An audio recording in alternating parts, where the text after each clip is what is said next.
अब तुम्हारी शादी वहाँ नहीं होगी। मैं नहीं जानता था कि तुम्हारे चलते मुझे इतनी बदनामी खानी पड़ेगी। लेकिन पिताजी, इसमें कजरी का क्या दोष? हम दोनों एक दूसरे से प्यार करते हैं, लेकिन इस प्यार को आप अपने दौलत के तराजू पर तोलना चाहते हैं। मैंने धर्मदास से दहेज में सिर्फ 5 लाख रुपया मांगा था, लेकिन वो भी उसने देना गवारा नहीं समझा। पिताजी, इंसान मजबूरियों की जंजीर में जकड़ा हुआ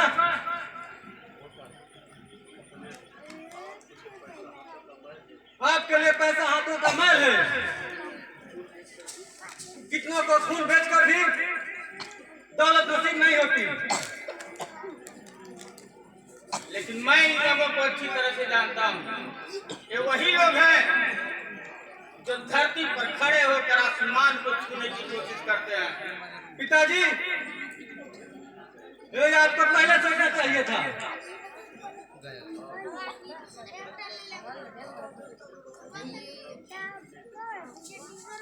अगर आपके दौलत की दुनिया में टिक सकती नहीं, तो फिर उनकी दुनिया में आपको कदम रखने का क्या हक है? ये हमारी भूल थी, तुम्हारा बचपना था।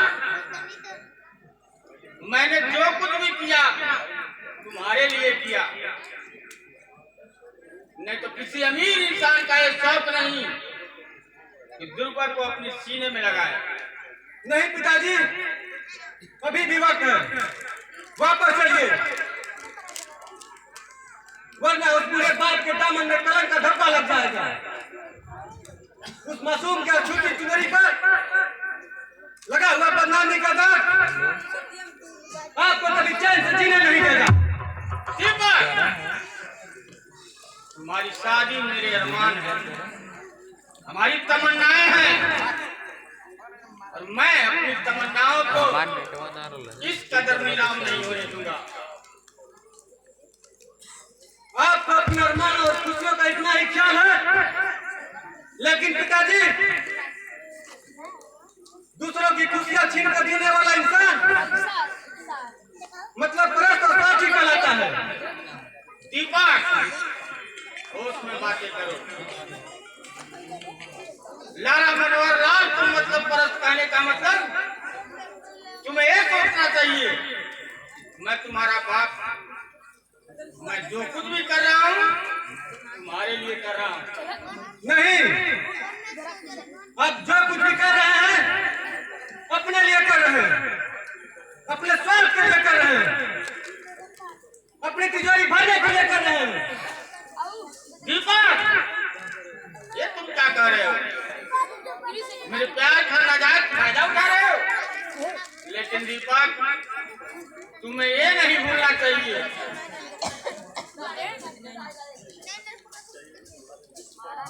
तुम्हारे जिस्म पर चढ़ा हुआ हर कपड़ा का टुकड़ा मेरा है।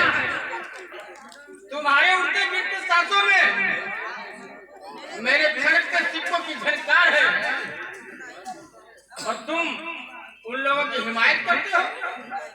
पिताजी, मैं उन गरीबों की हिमायत नहीं, बल्कि इंसानियत की तरफदारी करता हूँ। पैसे की तरह जब इंसान की जिंदगी तोड़ने वालों, याद रखो, एक दिन ऐसा आएगा जब तुम्हारी जिंदगी के लिए कोई तराजू नहीं बनेगा। दीपक, मेरी जिंदगी के बारे में फैसला करने से मत पहले तुम्हें अपनी जिंदगी के बारे में सोचना चाहिए। अरे अगर मैं चाहूँ तो तुम्हें दर दर का भिखारी बना सकता हूँ। मेरी जायदाद में से तुम्हें एक फूटी कौड़ी नसीब नहीं होगी। ईमानदारी की भूख, बेईमानी के यासी में बड़ा फर्क है पिताजी।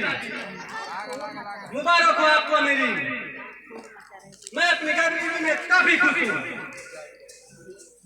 तुम क्या इन गरीबों के लिए मुझसे टकराएगा? बाप तो लड़ाई मोल लेगा। जरा सोचो, अरे ये सब मैं किसके लिए किया? मेरे मरने के बाद ये धन दौलत किसका होगा? इन गरीबों का, जिन्होंने आपको माला मराने को छूट दी है और खुद झपड़ियां मराते हैं। तो क्या तुम मेरी जिंदगी भर की कमाई इन गरीबों में बांट देगा?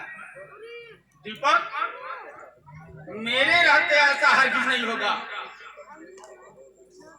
तो दीपक भी ऐसे माहौल में नहीं रह सकता।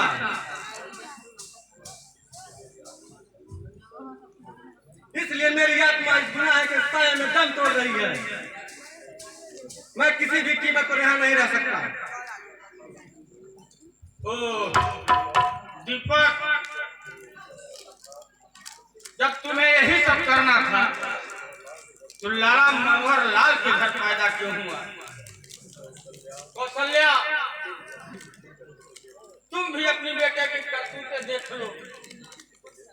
एक दिन की जीत भी ले ली।